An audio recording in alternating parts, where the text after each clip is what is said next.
So hello everyone, welcome to Data Pulse. Today we are going to talk about SQL constraint. We are going to talk about what is primary key, what is foreign key, and their usage also. So the question arises, what is constraint?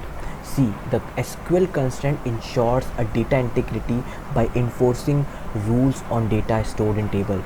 So basically by the using of constraint uh, we can made a set of rules. Beyond that rules, SQL language cannot do anything. For example, I took some limit into my table.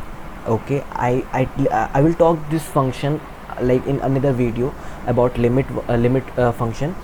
So what I'm saying is, basically the limit function, what limit function do it, like I'm giving the limit function. So what it will say that I'm giving the limit function up to 5.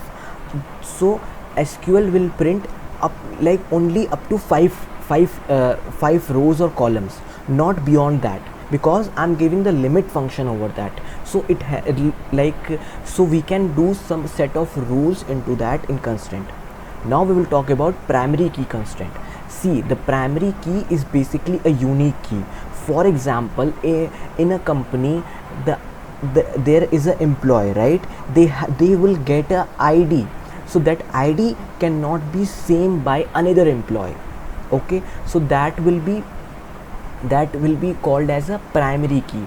And keep in mind that it cannot be null, it cannot be empty, you can say.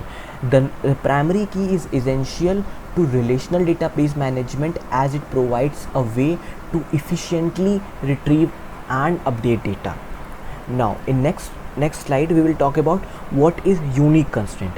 So basically unique constraint is similar to a primary key, right?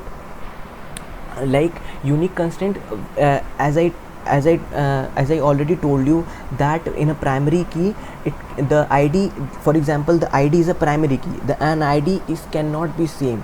Similarly, unique constraint is also cannot be same, and it is similar to a primary key, but there is a difference between the primary key and the unique constraint. The difference is, you can see here, a table have a multiple unique constraint, but only one primary key. A unique constraint doesn't need to identify a row, while the primary key always does.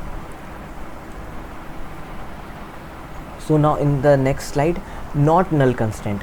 Basically it is also a not it is also, we are giving this a set of rules. Constraint is basically giving a set of rules. Beyond that rules, SQL language cannot occur. Okay, so the not null constraint prevents null value being inserted into a column. So basically we are giving this as that this column should be not null.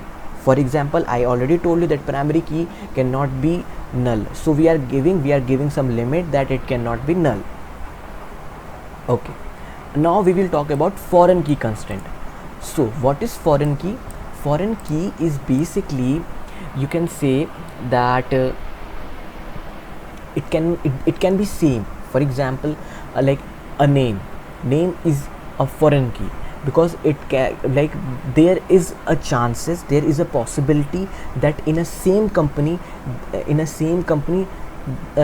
like my name is Yash. Okay, so it can be possibility, there is a possibility that by my name there is some other employees also working. Okay, we both have the same name, so in that case we called as a foreign key. So thanks for watching, thank you very much.